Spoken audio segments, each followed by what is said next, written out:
সম্মানিত ভিউয়ার্স, আসসালামু আলাইকুম ওয়া রাহমাতুল্লাহি তাআলা ওয়া বারাকাতুহু। আশা করি সবাই প্রত্যেকে ভালো আছেন। আমি মোহাম্মদ আবু সালেহ। আজকে আমি আপনাদের সামনে একটা বাংলা ব্যাকরণের ২ টি প্রচলিত এবং প্রসিদ্ধ ২ টি বর্ণ রস্যি এবং দীর্ঘ ঈকার। রস্যিকার এবং দীর্ঘিকার ২ টি কারের ব্যবহার নিয়ে আজকে সামান্য একটা এক্সাম্পল তুলে ধরার চেষ্টা করব। আশা করি প্রত্যেকেই ভিডিওটা দেখবেন এবং আপনাদের নিকট আত্মীয়, বন্ধু-বান্ধব, শিক্ষার্থী যারা অধ্যয়নরত আছে তাদেরকে শেয়ার করবেন। প্রথমত আমরা দেখতে পাচ্ছি এটা রস্যি সমান রস্যিকার এবং দীর্ঘি সমান দীর্ঘিকার।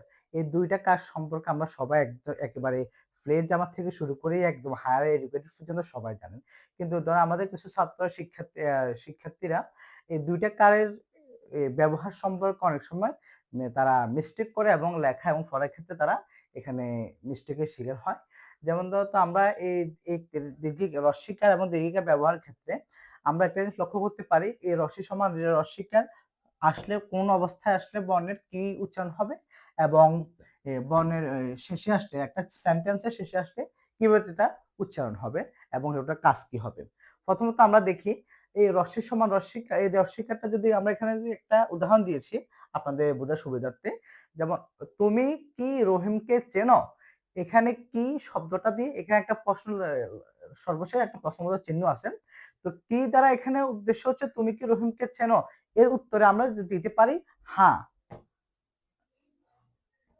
হ চন্দ্রবিন্দু আকার হ্যাঁ, হ্যাঁ অবলিক না। এটা এই প্রশ্নের উত্তর আমরা সহজভাবে দিতে পারি, অথবা এই প্রশ্নের উত্তর আমরা এবার দিতে পারি মাথানির উত্তর দিতে পারি, হ্যাঁ হ্যাঁ চিনি বা না চিনি না। কেমন? এই প্রশ্নের উত্তর আমরা সহজভাবে এবার দিতে পারি কোন সময়, যদি প্রশ্নের শুরুতে এই রস্যিকার যুক্ত কার চিহ্নটা আসে। আর যদি দ্বিতীয়বার প্রশ্ন যদি আসে রহিমের মাদ্রাসার নাম কি, সর্বশেষ দীর্ঘিকার শব্দ সেন্টেন্সের শেষে দীর্ঘিকার, এই প্রশ্নের উত্তর শুধু হ্যাঁ অথবা না দিয়ে হবে না।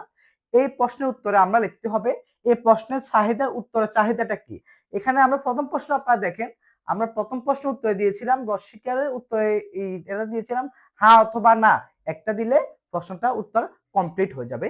কিন্তু দ্বিতীয় প্রশ্নে রহিমের মাদ্রাসার নাম কি, এই প্রশ্নে আর আমাদের দীর্ঘিকারের ব্যবহার যেহেতু আসে, এই ক্ষেত্রে আমরা শুধু হ্যাঁ বা না দিয়ে উত্তরটা সম্পূর্ণ হবে না। এই ক্ষেত্রে মাদ্রাসার নাম, যেমন একটা মাদ্রাসার নাম দিলে আমরা